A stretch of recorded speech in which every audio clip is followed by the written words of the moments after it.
Graça e paz a todos. Graça e paz e um bom dia para você. Um bom domingo. Nós somos... A Igreja Metodista em Vila Estar. Fica na Rua Alfredo da Rocha Viana, número 159, em São José dos Campos. Este é o pastor Alessandro. E esta é a pastora Valéria. E essa é a nossa escola dominical. Sim.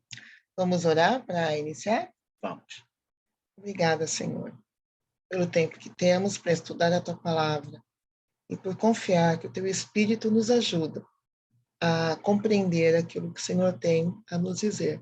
Em nome de Jesus, amém. Amém. Amém. Hoje a gente continua a nossa série sobre maturidade. E uma característica das pessoas maduras é que elas são abertas ao diálogo. Geralmente, pessoas que se fecham numa concha, pessoas que não aceitam dialogar, não são pessoas maduras. E muitas vezes a gente vê pessoas que parecem que querem demonstrar o contrário, né? Não aceitam, não, porque agora eu sei, eu cresci, eu cresci em conhecimento, eu cresci em posição, então eu sou dono da verdade, eu sei, eu posso julgar. Uhum. Mas não é isto que a maturidade realmente traz. Vamos ver um pouquinho? Sim, muitas vezes a indisposição ao diálogo não é nem de longe maturidade. Pelo contrário, insegurança. A pessoa teme dialogar porque, se for dialogar, as suas convicções podem ser estraçalhadas. Exatamente. Vamos ver um pouquinho um texto bíblico sobre isto. Sim. Antes de mais nada, esta nossa lição é baseada na nossa revista de escola dominical. Exatamente. Como tem sido as últimas, né? Esta série sobre maturidade. Sim. Esse texto, ele é um texto que fica lá no livro de Josué, capítulo 22, versículos 10 a 34. Se você olhar na sua Bíblia, você vai ver que nós não vamos ler todos os versículos desse trecho. É um longo trecho. Porque é um trecho muito longo. Mas nós vamos ler uma boa parte desse trecho. Tá bom? Vamos ver? Ele é um texto que retrata uma situação de conflito, de julgamento. E vamos ver o que isso dá? Vindo eles para os limites pegados ao Jordão, na terra de Canaã, ali os filhos de Ruben, os filhos de Gade e a meia tribo de Manassés edificaram um altar junto ao Jordão, altar grande e vistoso. Os filhos de Israel não viram dizer: eis que os filhos de Ruben, os filhos de Gade e a meia tribo de Manassés edificaram um altar de fronte da terra de Canaã, nos limites pegados ao Jordão, do lado dos filhos de Israel. Ouvindo isto, os filhos de Israel, ajuntou-se toda a congregação dos filhos de Israel em Siló para saírem à peleja contra eles.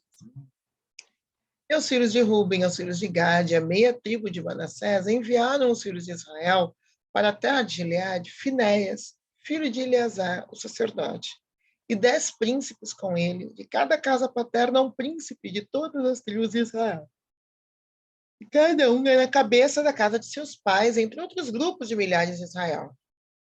Um deles aos filhos de Ruben, aos filhos de Gade, e a meia tribo de Manassés, a terra de Gileade, falaram-lhes dizendo de seguir o Senhor, dizendo deixasse de seguir o Senhor, edificando-vos um altar para vos rebelardes contra o Senhor? Acaso não nos bastou a iniquidade de pior, de que até hoje não estamos ainda purificados, posto que houve praga na congregação do Senhor, para que hoje abandoneis o Senhor? Se hoje vos rebelais contra o Senhor, amanhã se irá toda a congregação de Israel. Teve um pedaço do texto que acabou cortado. Mas vamos continuar?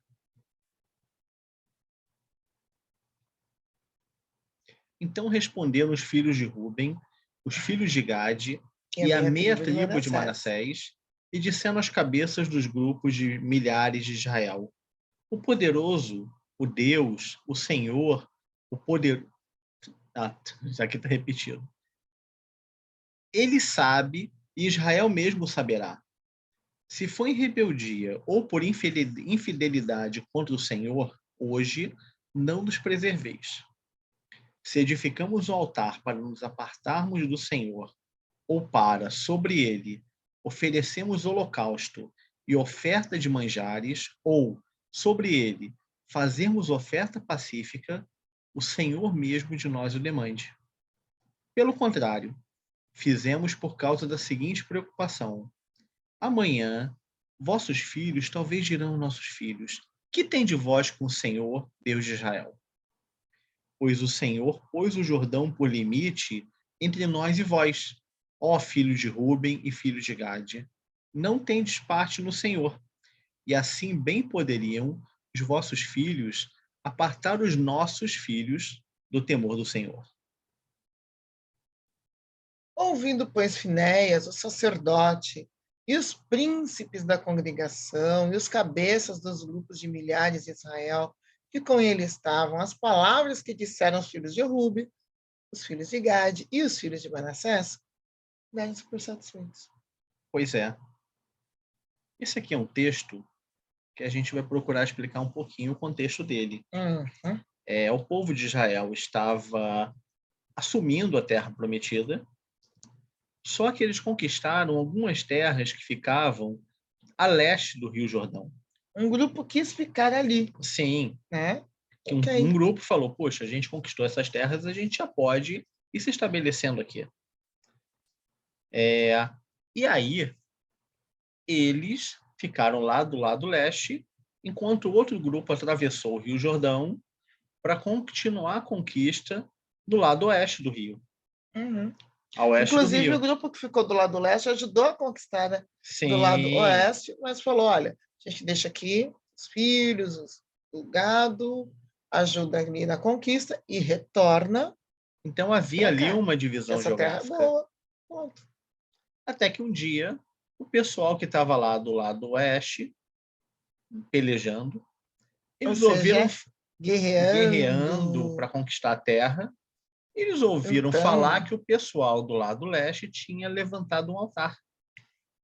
E eles tinham a prática de ter um único altar. Não era como agora, né? Tem uma igreja em cada esquina, um altar em cada... Não, era um único altar. Uhum. Havia um tabernáculo, uma tenda que eles usavam para se reunir e um altar único. E aí, quando eles têm essa notícia, eles resolvem tomar uma atitude, falar, não, isso é inaceitável, isso não é admissível. O que eles fazem? Eles estão se desviando. Eles ouvem a notícia e da notícia eles já chegam a uma conclusão. São desviados, estão errados, eles não querem mais saber certamente nada são infiéis. Levantaram um outro altar porque agora eles estão abandonando a gente, eles estão abandonando o Senhor. Essa foi a conclusão que eles tomaram ali, né? Desviou tudo para um outro lado, estão com outro Deus. É um altar, deve ser outro Deus, altar, é outro práticas, Deus, outros valores. Eles veem a diferença ali. Sim, exatamente. Outros valores, outro Deus, não tem mais nada a ver com a gente. Pois é, eles têm essa notícia e com base numa notícia que chega, que provavelmente passou de mão em mão, de boca em boca, para chegar até lá, ele já tem uma conclusão. Mas veja, a notícia de que há um altar do lado leste do Jordão, ela é verdadeira. A notícia é verdadeira. A interpretação dela é que é complicada. Sim. Eles interpretam como infidelidade a Deus. Eles rotulam. Se eles têm esse altar, eles são infiéis a Deus. Um rótulo. Uhum. Então, isso é muito importante para a gente ver. Um fato que é rotulado, interpretado de uma forma diferente do sentido original. E como saber o sentido original? Como saber o sentido original? Bom, eles, por enquanto, eles ficam sabendo, tiram uma conclusão. Eles querem guerra. E pronto, dividiu e vamos lá brigar. Quer dizer, eles praticamente estão pensando agora em voltar atrás da batalha, ao invés de olhar para a batalha que tem para frente, eles voltarem para guerrear com o próprio povo deles lá atrás. Eles já não veem mais como o povo deles, eles já acham que eles nos abandonaram porque eles agora têm um altar diferente do nosso. E uma coisa que é interessante, é também uma visão carregada de medo e desconfiança, e que depois eles vão deixar claro no argumento que eles apresentam. falando, olha, vocês não podem ser infiéis porque vai respingar na gente, inclusive. Entenderam? Então, ali há uma preocupação também de que a infidelidade daquele povo que está lá do outro lado acabe prejudicando eles próprios. Quer dizer, é a desconfiança, é medo, é um monte de coisa misturada, um monte de sentimento misturado, e que, na dúvida, arrebenta logo o pessoal que está lá do outro lado. Essa é a conclusão. Certo? Então, é medo, é desconfiança, que levam à rejeição. Mas aí...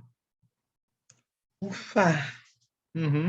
Pelo menos mandar uma comitiva. A gente pega aqui os nossos príncipes, pega um monte de gente disposta a brigar, mas o filho do sacerdote vai lá e pergunta: que negócio é esse? O que vocês estão pensando? Pelo menos. O filho do sacerdote, ele já chega meio que com 7 pedras na mão ali. Mas pelo menos perguntou. Mas pelo menos ele foi lá para conversar. Falar, que negócio é esse que vocês estão fazendo? Vocês estão sendo infiéis? Vocês não se lembram do que o Acã fez, do problema de Peor? Problemas que nós já tivemos. Que nós já tivemos e do que a infidelidade nos causou, e vocês estão sendo infiéis também. Ele já chega lá ele já chega com conclusões feitas. Ele não chega perguntando o que é isso, explica para mim o que negócio é esse. Eles vão tirar satisfações. Eles vão tirar satisfações, mas olha, melhor teria sido eles terem chegado lá na humildade, perguntando o que foi, explica para a gente não está entendendo bem isso. Mas não, eles já chegaram lá para tomar satisfações. Mas pelo menos chegaram. É melhor chegar lá para tirar satisfação e tentar entender o que está acontecendo, do que já chegar para brigar com lança, com espada, ou com um tanque de guerra, bomba atômica, seja lá o que for, né? Mas eles perguntaram, né? Ainda bem. E isso foi um passo essencial. Um passo sábio. Poderia ter sido mais sábio? Poderia. Mas, pelo menos, não foi de todo tolo, né? Eles corrigiram a rota fazendo isso. Sim. Eles puderam corrigir a rota. E aí? O que a conversa vai mostrando? Esse pessoal do lado de lá não tinha as más intenções que eles imaginavam. Pois é. Quer dizer, o altar estava lá. Eles conferiram. Tem um altar ali. O altar estava mesmo. Vistoso, né? Bonito. Chamava atenção. Mas o sentido desse altar não era o que eles pensavam. Sim. Pois é. Eles vão explicar. O povo do outro lado, inclusive, está bem calmo. Porque com a disposição que o pessoal chegou lá para brigar e para discutir, se o pessoal de lá quisesse engrossar, aí o caldo podia ter entornado de vez. Mas o pessoal de lá, pelo menos, eles falaram, não, calma, esse aqui é um altar que a gente está fazendo, não vai ser um altar para sacrifício, o altar de sacrifício continua sendo um só. O altar de sacrifício é uma coisa do contexto da época, da instituição do povo de Israel. O altar de sacrifício continua sendo um só, é um povo só, é um Deus só o Senhor. E o que eles vão explicar olha, tem um rio separando a gente. Então, a gente está geograficamente distante. Hoje, tudo bem. Hoje a gente está aqui. A gente sabe que está todo mundo aqui, seguindo o mesmo Deus, mas vai que amanhã o pessoal fala, não, vocês estão do outro lado do rio. Vocês não são do nosso povo, o nosso Deus não é o Deus de vocês. Então, eles constroem aquele altar para ser um memorial. Um memorial para que fique claro quem é o Deus de ambos. Eles constroem para isso. Quer dizer, aquelas intenções mais que todo mundo já concluiu de início, elas não existiam. Não tem um fundamento nenhum. O diálogo foi suficiente para evitar uma guerra. Diálogo. Descobrirem, né? Que eles tinham muita coisa em comum. Sim. Não diferente. E olha, pensa, olha o alívio do Finéias, do grupo, para falar, ufa, Não é, a gente veio aqui pensando que ia ter uma guerra, ia ter uma encrenca bizarra, mas não. O que a gente tem é um povo bem, um povo com boa intenção e que só quer ter um altar para deixar claro de que Deus eles são. É o final final de comunhão, né? Uhum. E aí, baseado nessa história que a gente contou hoje, e em quantas vezes que a gente, com julgamentos precipitados, a gente é o pré-julgamento, são os preconceitos, né? Preconceitos. Pré-julgamentos são Sim. preconceitos. E quantas vezes a gente ergueu muros, a gente guerreou contra pessoas que não tinham má intenção nenhuma, né? E aí a gente gostaria de deixar essa reflexão. Alguma vez você já concluiu algo sem conversar ou verificar os fatos? Pois é, né? Já baseado nos medos, nos preconceitos, nos Uhum. pré-julgamentos. Alguma vez você já foi lá e concluiu alguma coisa sem verificar? Semana passada, a gente falou sobre rede social, a gente e a gente, muitas vezes, a gente tem essa questão da superficialidade, né? A gente hoje tem tanta coisa, tantas interações, tantos contatos, que a maioria deles acaba resultando superficial mesmo. Uhum. E a realidade é que talvez a gente não consiga se aprofundar em tudo, dado nossos limites. Mas pelo menos no nosso círculo mais próximo, na nossa Uhum. família, na nossa igreja, a gente tem que em algum lugar a gente tem que ir além da superficialidade, né? Sim. Qual a sua disposição para acolher o outro? Acolher, conversar, dialogar, Ouvir. ouvir. É, como diz uma palavra que nós metodistas muito falamos, uma frase no essencial, unidade. Exatamente, do essencial a gente não pode abrir mão, né? Uhum. No não essencial, a gente aceita a Sem dúvida. diversidade e em tudo o amor. Uhum. É que essa é exatamente a opção da acolhida, né? Sim. Olha ao Senhor pedindo sabedoria. Uhum. Está precisando, estamos precisando. Que o Senhor nos abençoe e que haja proximidade saudável entre todos. Amém. Amém. Deus abençoe a todos. E até o próximo domingo. Bom domingo para todos. Até o próximo.